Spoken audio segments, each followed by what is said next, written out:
먼 미국 땅에서 자식들을 잘 키워내고 열심히 사신 여러분들 정말 장하십니다.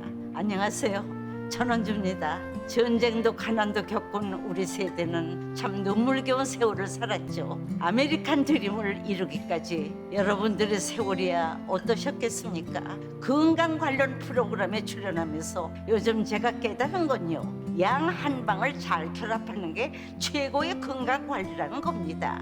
클레버 케어, 메디케어 어드밴티지 플랜 아세요? 양방과 한방의 좋은 혜택들을 쏙쏙 뽑아서 제공해주는 똘똘한 플랜이더군요. 우리 한인의 건강 문화도 이해하고 실력 있는 한국 의사와 전문의를 척척 연결해 준다니 얼마나 똘똘합니까? 이제 우리도 똘똘한 클레버 케어 플랜으로 150까지만 사십시다.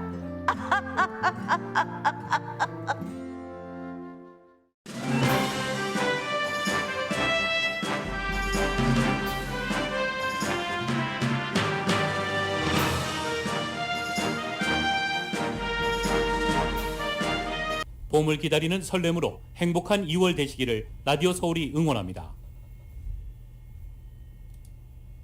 강혜신의 오늘의 미국.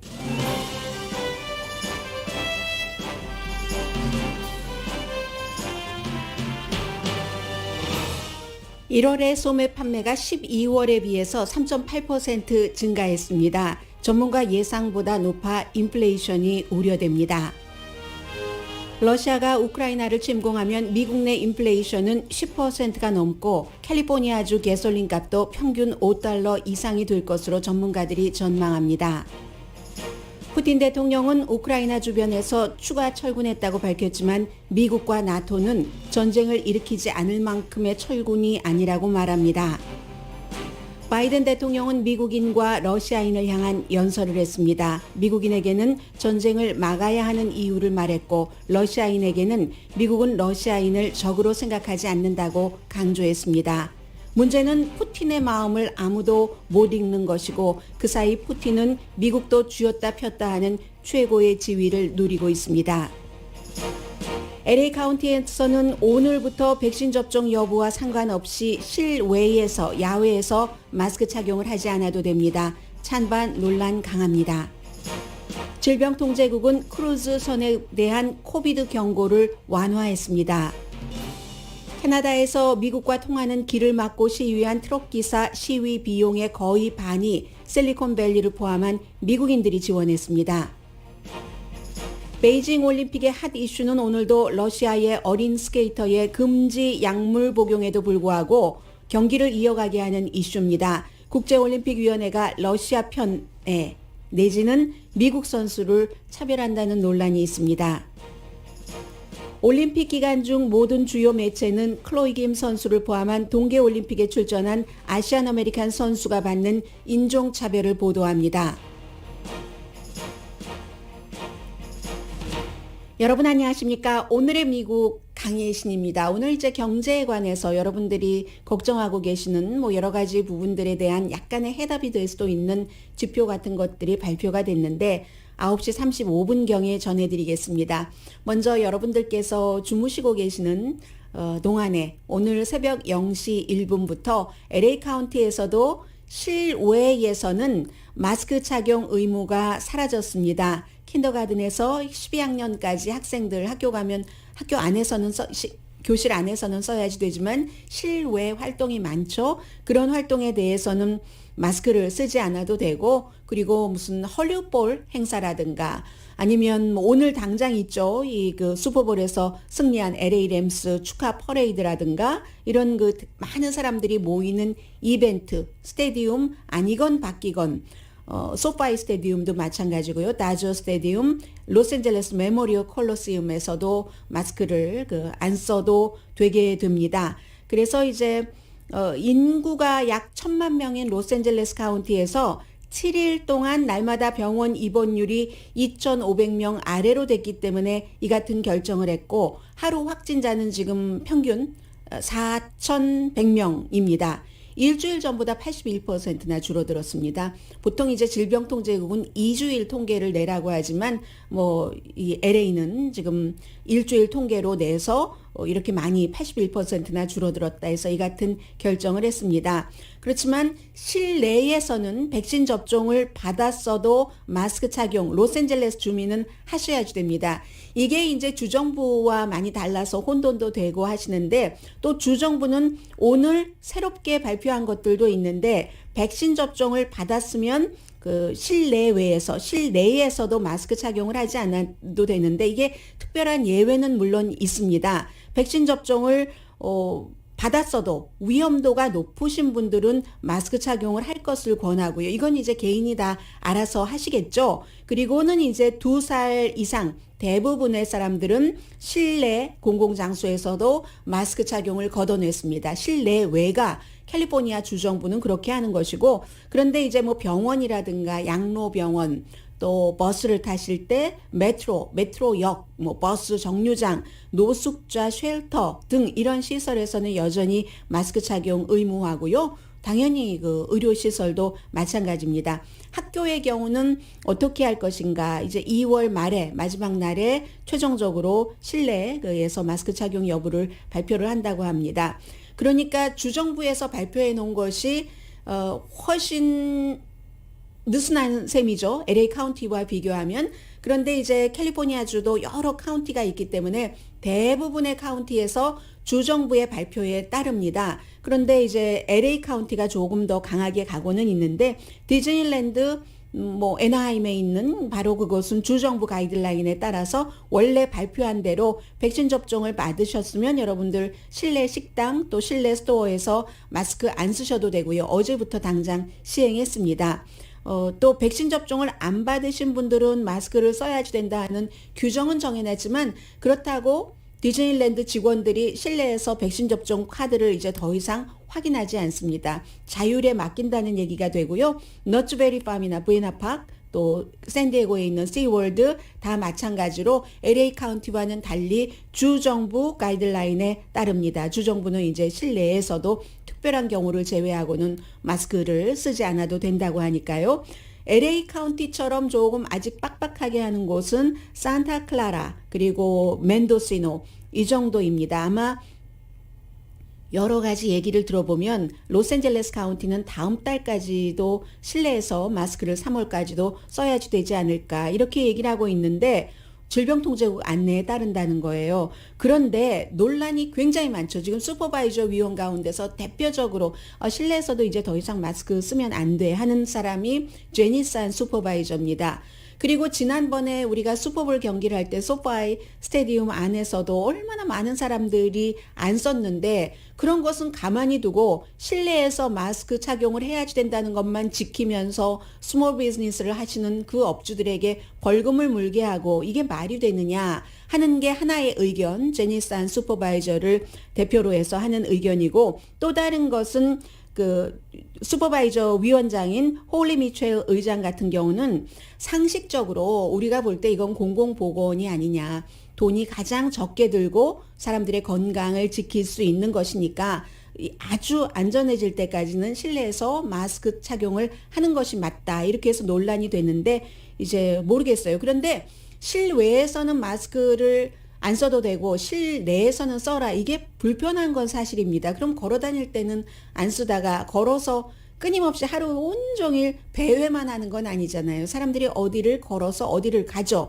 그러면 그 당시에 손에 들고 있나요, 마스크를? 귀에 걸고 있다가 바람이 휙 불어서 날려뜨리면 어떡하나요? 그럼 저희 회사 같은 경우 빌딩에 들어올 때 마스크 안 쓰면 그 지키시는 분들께서 아주 강하게 단속을 하거든요. 이러면 어디 가서 마스크 사다 써야 되나요? 일치가 하루빨리 되는 것이 소비자들의 그 편리를 위해서는 괜찮은 것 같고 그러나 개인의 건강에 따라서 전부 개인이 알아서 하시는 게 좋을 것 같습니다. LA 카운티 얘기를 이렇게 말씀드린 것은 미 전국에서 이제는 LA 카운티 쪽보다는 LA 카운티와는 달리 캘리포니아 주정부처럼 하는 것을 따라가는 쪽이 많은 것 같습니다.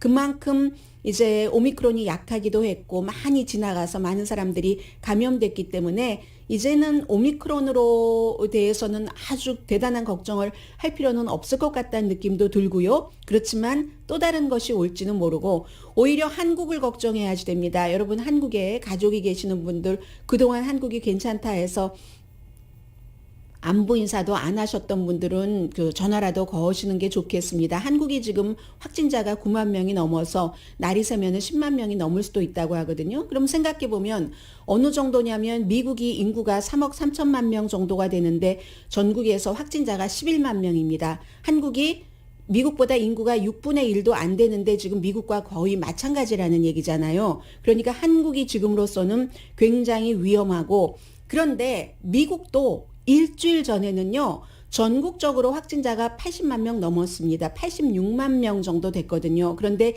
일주일 사이에 확진자가 11만 명으로 떨어졌으니까 또 한국도 뭐 지역에 따라서 그 방향이 다르기는 하지만 빨리 내려갈 수도 있다는 이 점은 이제 한국의 대선과 연관해서 굉장히 그 중요하게 봐야지 되는 그런 문제고요. 그리고 오늘도 역시 정말 중요한 경제와 연관된 그런 그 러시아 우크라이나 침공 여부 그 가능성은 잠시 뒤에 말씀을 드리고요. 뭐 러시아 사태로 캘리포니아주가 가솔린 값이 평균 가솔린 값이 5달러 넘는다고 하고 이렇게 나가면 뭐 러시아에서 수출을 안 하는 것도 있고 또 서방 세계에서 제재하는 것도 있고 해서 결국은 미국이 인플레이션이 10% 이상 올라갈 수도 있다고 하는 거거든요. 그렇기 때문에 지켜보는 겁니다. 어제만큼 오늘도 러시아가 우크라이나를 침공할 가능성은 극박해 보이지는 않습니다. 그런데 이게 굉장히 어려운 게요. 모든 게 이제 푸틴 대통령에게 달렸는데 푸틴 대통령이 워낙에 허풍도 심하고 그리고 아주 그 허욕 같은 것도 있고 그 주변 사람들이 그 마음을 알 수 없기 때문에 어쩌면 원래부터 침공할 뜻이 없었는지도 모르고 그런데 지금 이 시점에서 가장 중요한 것은 러시아도 계속 강하게 가잖아요. 또 포진. 어제 바이든 대통령 얘기를 들어보니까 15만 명 정도가 포진돼 있다고 하는데 우크라이나 주변에 그렇게 하다가 하나 내주는 듯이 우리 협상할 수도 있어 하고 러시아가 군사력을 높이면 높일수록 미국도 점점 강하게 2014년도 그 크림반도 합병했을 때 겪어보지 못한 고통을 주겠어 하잖아요. 그럼 강대강이 이렇게 부딪혀서 어떤 한순간에 서로의 신호를 잘못 읽으면 이게 큰 불행이 닥칠 수도 있다는 게 과거에 수많은 전쟁에서 봐왔던 점이기 때문에 그 점이 지금 굉장히 중요한 것 같고요. 우선 서로 최악의 상황을 특히 이제 미국이나 그 나토 같은 경우는 최악의 상황을 준비하는 것이 안전하다고 보고 지금 그렇게 준비를 하고 있고요. 어제 바이든 대통령이 연설한 것 가운데서 뭐 오늘의 미국에서 많이 말씀을 드렸으니까요. 어떤 영향이 있다. 이런 얘기를 대국민 미국을 향해서 한 연설이지만 무척 그 특별했던 것 가운데 하나는 러시아 국민들을 향해서 우리는 러시아 국민들을 적으로 생각하지 않는다라고 얘기를 그 바이든 대통령이 했습니다. To the citizens of Russia, you are not our enemy. And I do not believe you want a bloody, destructive war against Ukraine. A country and a people with whom you share such deep ties of family. 당신 우리는 적도 아니며 그 러시아 국민들이 그렇게 피 튀기는 그런 그 전쟁을 우크라이나와 하지 않기를 원한다는 것도 압니다. 혈연 관계도 있고 문화도 교류하고 얼마나 그렇습니까? 만약에 a war without cause or reason. I say these things not to provoke. 러시아가 우크라이나를 침공을 한다면 이건 선택에 의한 겁니다. 피할 수 있는 일어나지 말아야지 될 사망 같은 것, 이런 것들, 파괴 같은 것을 일으키는 선택에 의한 것입니다. 러시아와 미국이 77년 전에 세계 그 역사상 가장 그 혹독한 비참한 전쟁엔 같이 뭐 사이드 바이 사이드로 참여를 했었던 국가 아닙니까? 하면서 이제 러시아 국민들에게는 미국의 반감을 갖지 않도록 이렇게 그 연설을 했고 그리고는 2014년보다 훨씬 강한 제재를 할 것이다 했습니다. 척 슈머 민주당의 상원 원내대표와 또 이제 미치 매코넬 공화당의 상원 원내대표 이 두 사람이 연방 상원 의원 100명을 대표해서 반쪽인 그 민주당, 반쪽인 공화당을 대표를 하는 이 두 사람이 어제 지금 바이든 대통령이 하고 있는 우크라이나를 보호해야지 된다는 정책에 지지한다는 공동 성명을 발표를 했습니다. 이 정치인들로서 초당적인 게 참 보기 드문 일인데 그랬고, 그리고 여기에는 이제 마르코 루비오 같은 공화당 상원 의원도 합세를 했고, 그렇지만 여전히 공화당에서 이 우크라이나 뭐 그냥 전쟁이 나거나 말거나 내버려 두지 하는 정치인들도 있습니다. 랜드 폴 같은 공화당 의원, 켄터키가 지역구인 자유주의자. 그렇지 않으면 뭐 플로리다주의 이제 초선 의원밖에 안 되는 매츠 게이츠 의원 같은 경우 친트럼프 의원이요. 그리고 텔레비전에서는 터거 칼슨이 날마다 우크라이나 거기에 왜 미국이 개입해 하고 얘기를 하고 있는데, 모든 옵션은 푸틴이 갖고 있습니다. 전쟁이냐 협상이냐 아직도 우리는 추측을 해야지 될 뿐이고요. 그래서 어제 그 푸틴 대통령이 그 러시아의 국회 두마가 이제 동부 쪽에서 우크라이나 정부가 분리주의자들이 모여 사는 그 동부 쪽 러시아에 친한 그런 쪽을 아예 국가로 우리 독립시키자 하는 안을 냈는데, 푸틴이 그 안을 승인하지 않은 것은 뭐 원래 다 이쪽은 짜고 모든 일을 하고 있기 때문에 하지 않은 것은 협상의 의지가 남아있어 하는 것을 보여주는 것이기는 하지만, 그렇지만 지금 나토 사령관도 미국의 국방부도 미국 대통령도 푸틴이 어제 오늘 계속 우리 조금 군인 좀 철군했어 라고 얘기하지만 그걸 잘 믿지 않습니다. 뭐 예를 들어서 우크라이나 남부 크림반도에 있는 아주 작은 그런 그 부분을 철수를 했다든지 그런 것. 그러면서도 계속 지금 푸틴은 우크라이나를 경제적으로 압박을 하고 있죠. 경제를 지탱하지 못하게 해서 스스로 여러 가지로 그 망가지도록 해서 우크라이나 사람들은 지금 진실과 시뮬레이션 사이에서 또 계속 가짜 이메일 오면서 어디 폭탄 터진다 뭐 이런 것 와서 대피해야지 되고 하는 상태여서, 우크라이나 사람들은 지금 입장이 1986년도 체르노빌 그 원자력 그 발전소 그 당시에 리크됐을 때 그때 상태라고 얘기들을 합니다. 체르노빌이 우크라이나의 이제 북쪽에 있잖아요. 벨라루스와의 경계쯤에 있는데 그 당시에는 이제 구소련에 속한 국가였으니까 그때 이제 이 체르노빌 이쪽이 터져버리니까 원자력 발전소가 터져서 막 그 리크되고 하니까, 그럼에도 불구하고 어떤 사람들은 나가서 공을 찬 사람도 있고 어떤 사람들은 내가 저기에 어떻게 되면 안 되지 하면서 집에 꽁꽁 숨어 있었던 사람도 있고, 딱 우크라이나 사람들은 지금 그런 형태라는 겁니다. 너무 많이 이 같은 긴장을 겪어서 아무렇지도 않게 사는 사람과 막 나라를 위해서 싸우겠어 하면서 총을 들고 준비를 하는 사람.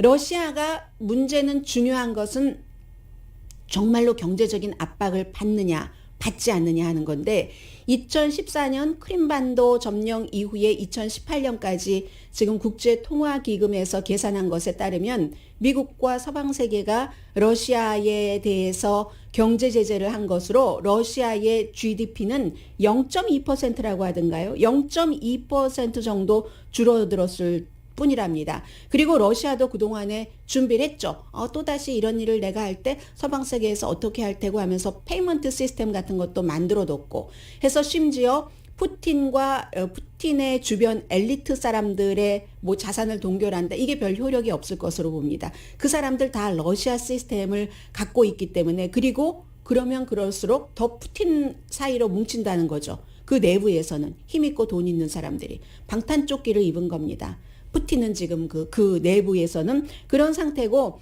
러시아의 그 농업계에서는 좋아한다고도 얘기를 합니다. 왜냐하면 그 다른 나라 동유럽에서 오는 농산물 수입품이 없으니까, 국방산업 같은 경우는 러시아가 워낙에 독립적이라서 별로 영향을 받지 않고, 거의 유일하게 영향받는 것은 달러 문제입니다.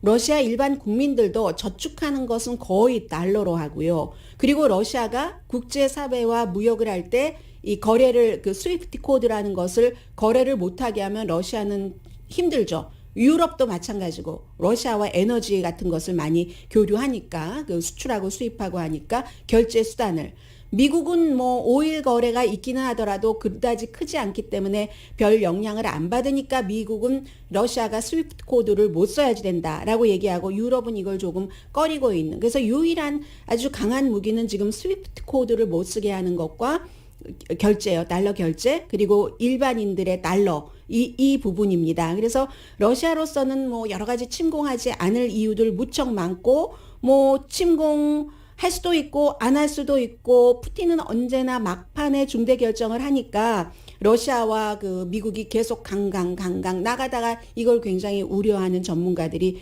무척 많습니다. 그 사이에요. 푸틴은 너무 좋아합니다. 가끔의 김정은 위원장이 북한에 하는 일을 봐주지 않을 때 여러 가지 자신들의 로드맵도 있지만 우리 좀 봐줘 하면서 뭔가 행동을 하죠. 지금 바이든 대통령의 아젠다가 온통 푸틴에게로 쏠려 있습니다. 원래 독재자들은 허영심도 있고 이러한 것들을 자신에게 쏠리는 내가 이긴 것과 같은 그 상황을 굉장히 즐깁니다. 지금 푸틴이 뭐 슈퍼파워의 위치에 있고요. 심지어 우크라이나가 뭐 나토 가입을 안 할 수도 있어라는 말까지 하게 됐잖아요. 그러면 이 바이든 대통령으로서는 미국 대통령으로서는 또 미국에 살고 있는 일반 국민들로서는 바이든 대통령은 지금 중국과 대적을 해야지 됩니다. 중국과 대적을 하는 데만 힘을 모아도 다 못하는데 이미 어느 정도 당분간 러시아의 힘이 좀 빼앗겨 버렸고 그 사이에 러시아와 중국은 가깝게 되고 그리고 또 하나는 만약에 서방 세계가 러시아가 우크라이나를 침공해서 러시아에 대해서 경제 제재를 하면은 중국의 경우는요. 러시아에 대한 경제 제재는 거의 동참합니다. 미국의 경제 제재에 대해서. 지금까지 그렇게 해왔습니다. 그러니까 중국은 말로써 러시아도 누군가 친구가 필요하니까 우리 도울 수 있는 것까지 도울게. 오일도 우리가 더 사줄게 하면서 러시아와 친구가 돼서 독재 국가와 독재 국가의 동맹은 강해지고 그 사이에 중국은 러시아가 다른 나라에 수출하지 못하는 것을 수출을 하면서 경제력을 더 키우게 되죠. 그러면 바이든 대통령으로서는 이것도 잃고 이것도 잃고 중국에 집착해야지 되는 에너지를 러시아 쪽에 쏟고 그 사이에 중국은 러시아가 못하고 있는 수출 수입 같은 것을 하면서 힘이 경제대국으로서 힘이 더 강해지고 여기에 또 그 바이든 대통령의 또 다른 딜레마가 있습니다.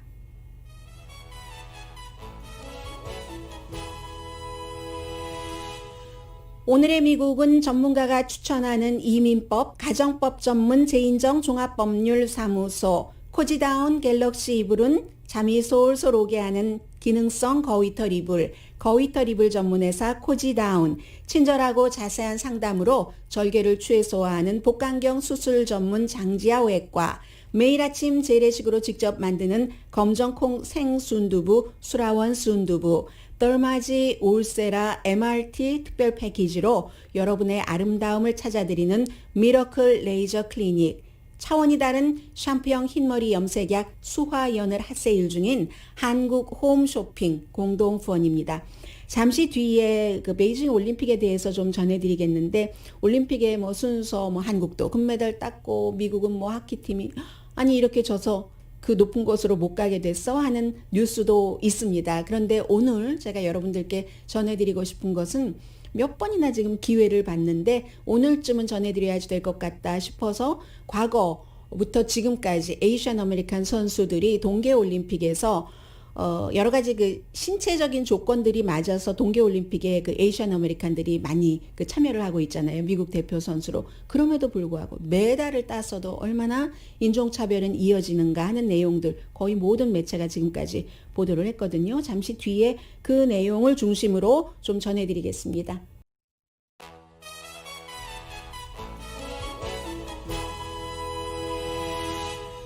라디오 서울방송 오늘의 미국 듣고 계십니다. 네, 그 미국과 러시아 사이에서 또 일어나고 있는 일이기도 하기 때문에 지금 베이징 올림픽의 이 이슈를 미국 매체는 케이블 텔레비전은 시간마다 탑 뉴스로 전하고 있습니다. 왜냐면 15살 된 그 러시아의 카밀라 발리예바가 세계 약품 가운데서 하나가 이제 금지된 약물이라고 하는데 본인은 그 심장을 보강하기 위해서 먹었다. 이렇게 얘기를 하고 있고 어쨌든 이왕 그 참여를 했으니 경기를 해라 하는 것이 이제 스포츠 중재재판소 또 국제올림픽위원회에서도 대강 그렇게 했고 하니까 지금 미국에서 특히 이제 캐리 리처든슨이라는 지난번에 도쿄올림픽에 출전한 선수가 이게 뭐냐. 나는 그 당시에 그 마리화나를 했기 때문에 금지된 약물 해서 도쿄 올림픽에 출전하지 못했습니다. 당시에 이제 어머니가 돌아가셔서 너무 그 고통 같은 것을 그렇게 하기 위해서 그랬다라고 그 선수는 얘기를 했었고요. 그러면서 이 캐리 리처드슨이 도대체 무슨 차이가 있는가? 카밀라 발리에바와 내가 차이라면은 내가 블랙 영 레이디라는 것. 지난번 도쿄올림픽에 참석하지 못한 미국 선수가 이렇게 얘기를 한 겁니다.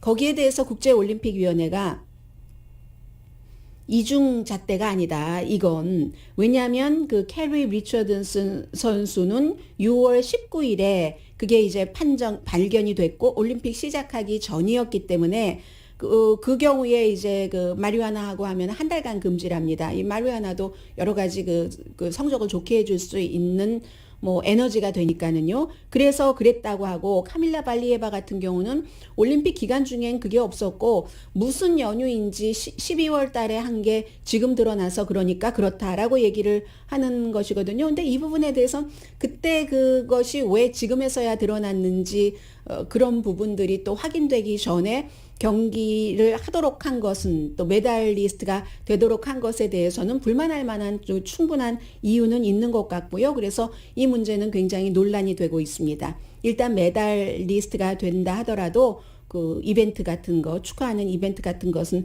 하지 못한다고 했고요. 또 개인뿐만이 아니라 뭐 개인도 금메달 후보인데다가 종목마다 러시아 팀에 아주 큰 역할을 하고 있는 선수이기 때문에 그러니까 러시아 선수 또 러시아라는 국가를 국제올림픽위원회가 미국, 아프리칸 아메리칸 선수보다 편애하는 것 아니냐 이런 얘기가 지금 나오고 있는 거고요. 그리고 제가 지금 전해드릴 내용은 너무너무 보도 내용이 많아서 다는 전해드리지 못하고 대강 이런 분위기입니다. 올림픽에서 메달을 미국을 위해서 몇 번이나 안겨준 선수들도 에이시안 아메리칸일 경우는 미국에서 인종차별을 당합니다. 백인에 의해서. 대부분 이제 선수들이 얘기한 것 보면 백인이거든요. 백인 나이 많이 든 남자로부터 아주 어렸을 때부터 그런 인종차별을 받았다. 이 클로이 김 선수 같은 경우 4월 달에 ESPN과 인터뷰에서 그런 얘기를 아주 긴 내용을 발표를 했었는데요.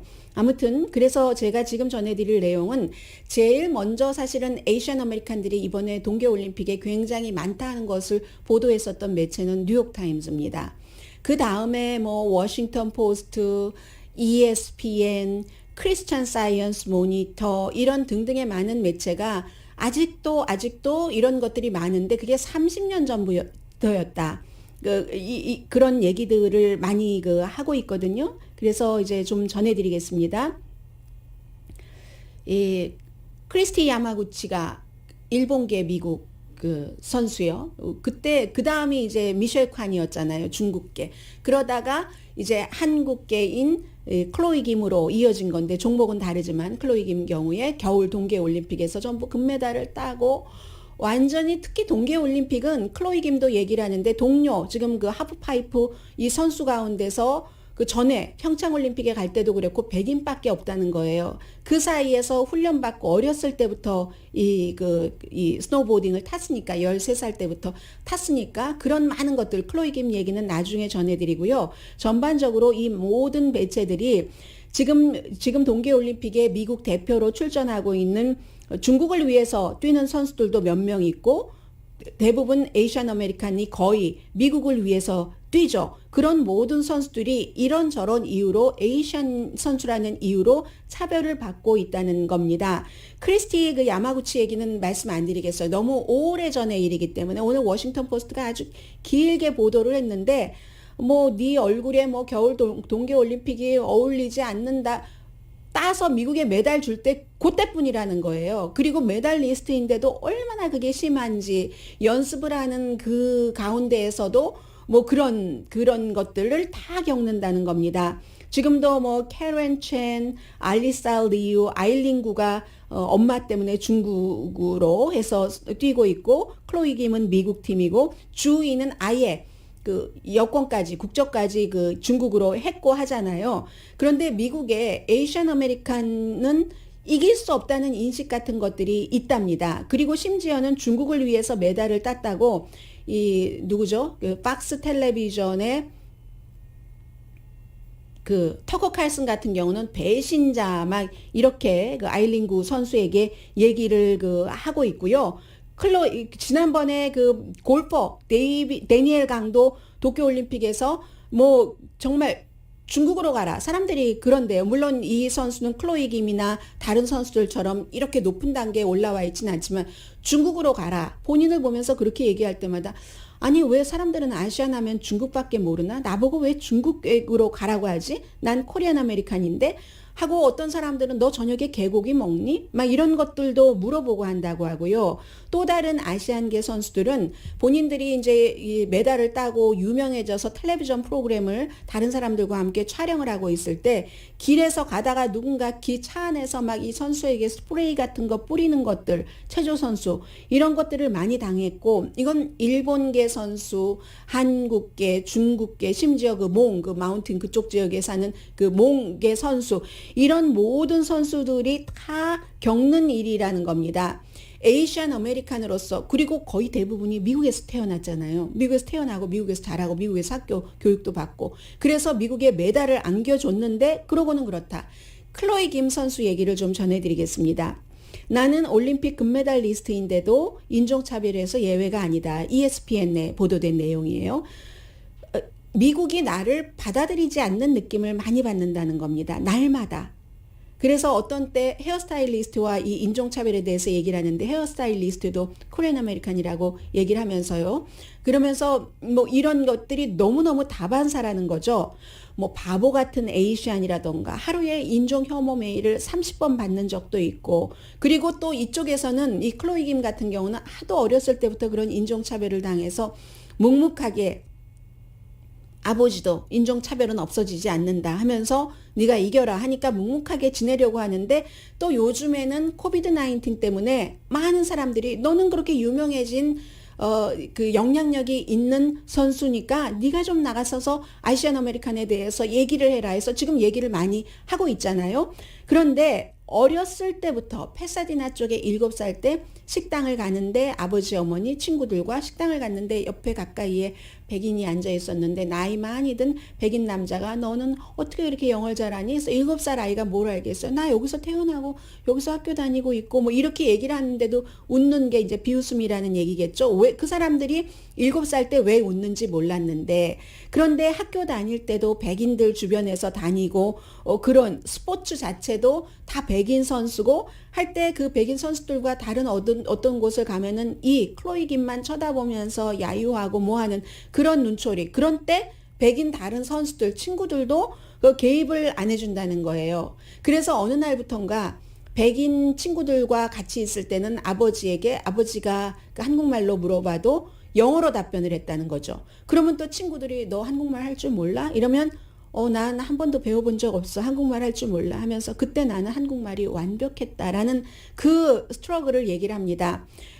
그러면서도 이제 죄책감은 또 속으로 들고요. 엄마한테나 뭐 그 여러 가지로 인해서. 그리고는 이제 평창 올림픽에서 이기고 나서도 그 수없이 많은 이겨준 것을 메달 따준 것은 좋고 그 다음에는 인정하지 않는 거예요. 에이시안이 어떻게 잘할 수가 있어. 백인이 더 잘하지 뭐 이런 식으로. 그래서 에이시안에 대한 혐오가 코비드 19 이후에 노멀이 됐을 때 정말로 어찌해야 될지 모르고 고통스러웠고 그 이전에 평창 올림픽에서 금메달을 받고 뭔가 새로운 환경에 접하고 싶어서 프린스턴을 갔고 거기에서 많은 서로 다른 그 백그라운드의 사람을 보고 그 뒤에 특히 이제 엘라바마에서 온 친구와 얘기를 하다가 본인이 이제 깨달음이 있었다는 겁니다. 본인도 이제 여러 가지 그 생각이 있었는데 그 친구와 어때? 보수적인 가정에서 자라는 건 어때? 백인 우월주의적인 그런 환경에서 지내기는 뭐 어땠어? 이런저런 얘기를 하고 대화를 하면서 클로이 김의 얘기입니다. 인종차별이라는 건 태어날 때부터 가지고 나오는 게 아니구나. 그 사람이 어떤 환경에서 어떤 교육을 받고 자라는 것에 따라서 나오는 거구나. 환경이구나. 인간이라는 것은 환경의 산물이구나. 이런 것을 알았다는 거죠.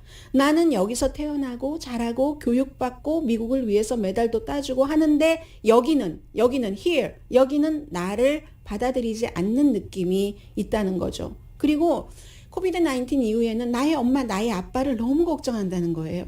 어디 밖에 나가면, 그리고 훈련 받을 때 스위스 가서 훈련 받을 때도 있었는데 엄마 아빠도 같이 갔는데 막 심지어는 미국을 벗어나도 이렇게 쳐다보는, 그때는 이제 팬데믹 때였고 하니까 마치 무슨 병균이 묻어 있는 것처럼 쳐다보다가 멀리 도망치고 하는 그런 것들. 그리고 부모가 이제 집 밖으로 나가고 평창올림픽 때는 부모와 같이 갔잖아요. 그때도 이제 이게 습관이 된 거예요. 연락이 안 되면 텍스트해서 10분 안으로 엄마가 나에게 답을 안 하면 너무너무 걱정되는데 엄마가 나의 그 걱정을 알는지 몰라? 뭐 이런 형태로 ESPN에 얘기를 한 겁니다. 이 그 클로이 김 선수가. 나는 지금은 코리안 아메리칸인 게 너무너무 자랑스럽다. 그 어렸을 땐 정말 부모님에게 말하지 못한 고통도 있었겠죠. 어린아이가. 그 백인 그 선수들 친구들에 둘러싸여서 그 같은 비아냥거림을 받으면서, 그리고는 지금은 이제 어느 정도 극복이 됐으니까 이 정도 말이 나오는 거겠죠. 그런데 클로이 김 선수와 마찬가지의 스토리들이 미국을 위해서 메달을 따주고 하는, 본인들의 성취도 하고 하는 그런 많은 에이시안 아메리칸 동계 올림픽에 출전한 미국을 대표하는 선수들도 느끼고 있는 인종차별이다 하는 게 말씀드린 대로 뉴욕타임스, 워싱턴 포스트, 크리스찬 사이언스 모니터, ESPN 모든 매체가 보도하고 있는 내용입니다.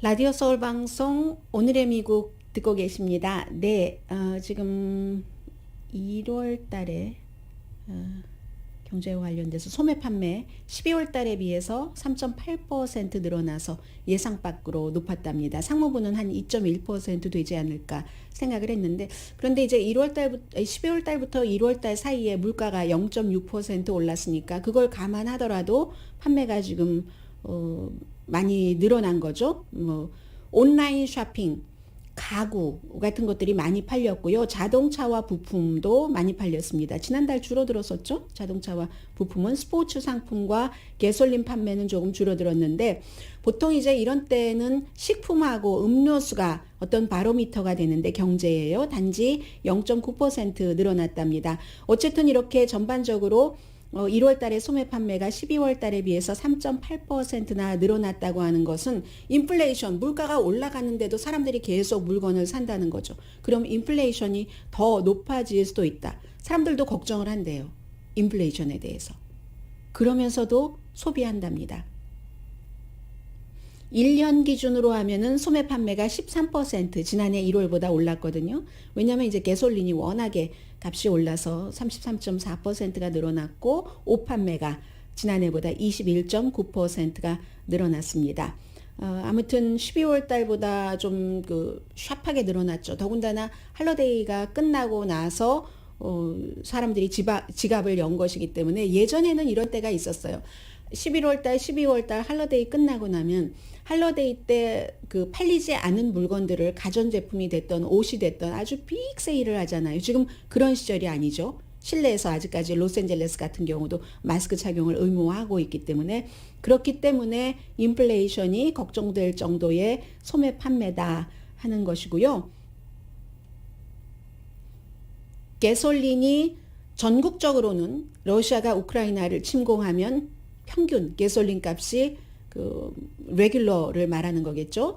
$4, AAA 등등해서 이제 여러 가지를 검토를 해서 내놓은 겁니다. $4가 될 가능성이 있고, 캘리포니아주는 워낙에 가솔린 값이 비싸니까 $5도 넘을 것이다. 이게 이제 14년 만에 처음이라고 합니다.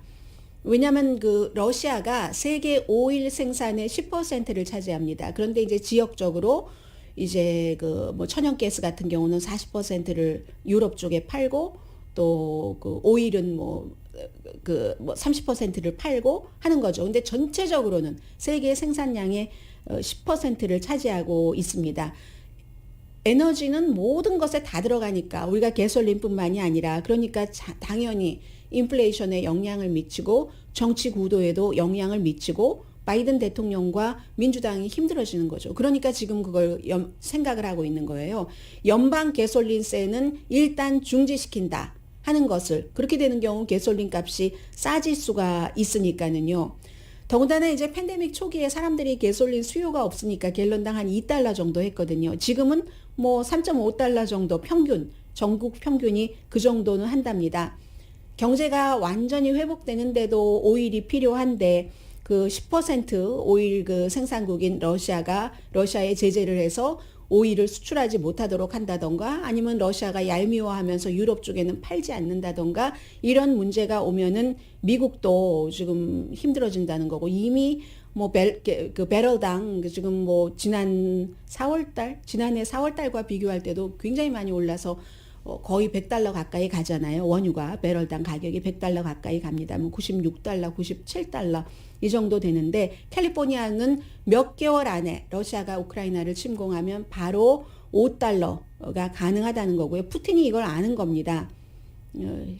그래서 그리고도 원래 또 하나 지금이 나쁜 시점이 이 정도 되면은 가솔린이 슬슬 오르기 시작하는 시점이죠. 왜냐하면 정유 시설을 점검하는 때이기도 하고 그리고 무슨 뭐 가솔린도 뭐 브랜딩 하는데 뭐 뭔가 그 절차가 있는 그런 시기랍니다. 그래서 이런 시설 같은 것을 점검하고 할 때는 생산량도 줄어들고 하니까 가격이 당연히 오르는데 게다 대고 우크라이나 침공 이렇게 되면은 정말 머리가 비축고 쏟을 수 있는 거고요.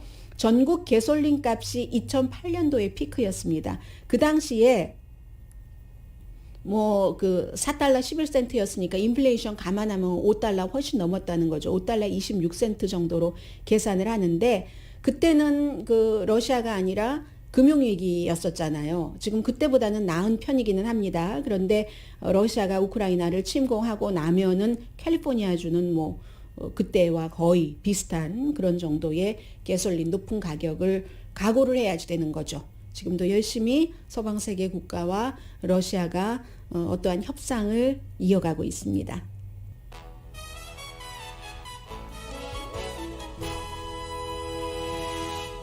라디오 서울 방송 오늘의 미국 듣고 계십니다. 네, 지금 다들 바쁘죠. 동시에 여러 가지 일을 해야지 됩니다. 바이든 대통령도 어제 그 트럼프 전 대통령이 주장을 하고 있는 백악관의 방문자 기록을 의회 그 1월 6일 그 폭동 사건 조사단에게 주면은 안 된다라고 여러 번 그 트럼프 전 대통령이 법적인 할 수 있는 일을 다 했습니다. 법원에서 거부당했지만 첫 번째도 바이든 대통령은 공개해야지 된다 했고 이번에는 그 말씀드린 그 방문자 가운데서는 뭐 로비스트도 있을 수 있겠고 또 그 기부자도 있을 수 있겠고 여러 사람들이 있잖아요. 1월 6일 방문자를 포함을 해서 그 백악관 방문자 기록을 막으려는 트럼프 전 대통령의 그 말을 아니다.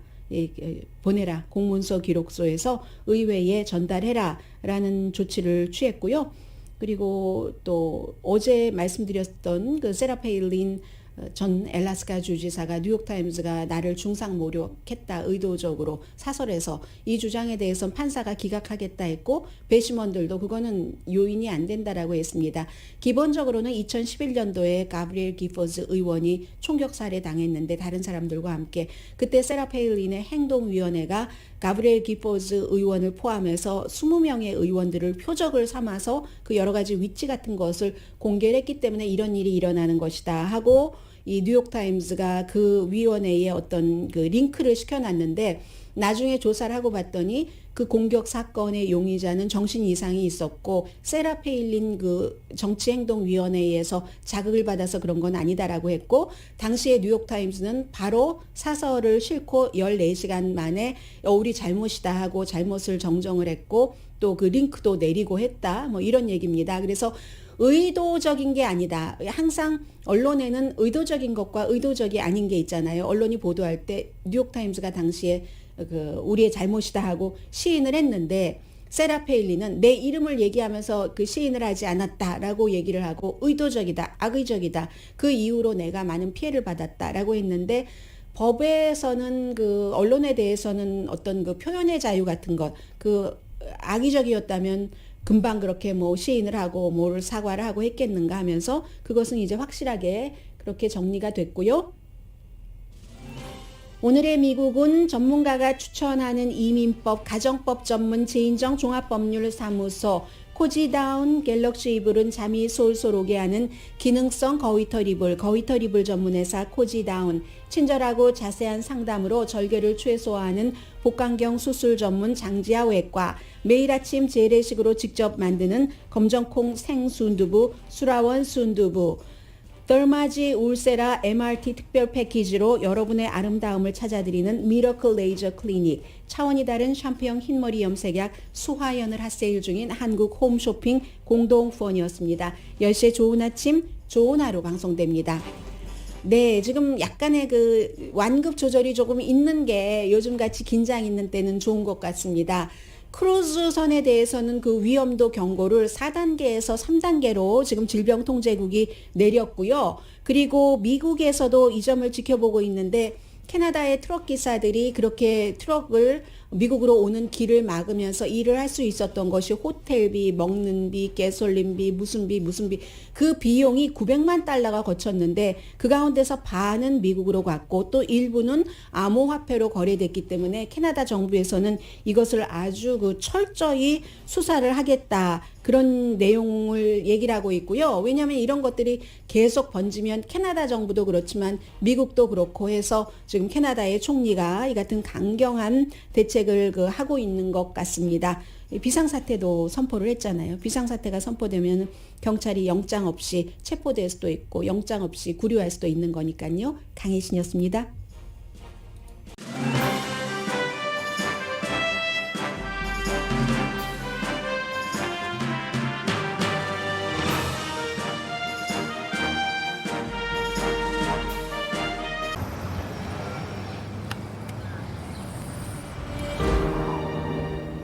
아직 쓰여지지 않은 스토리.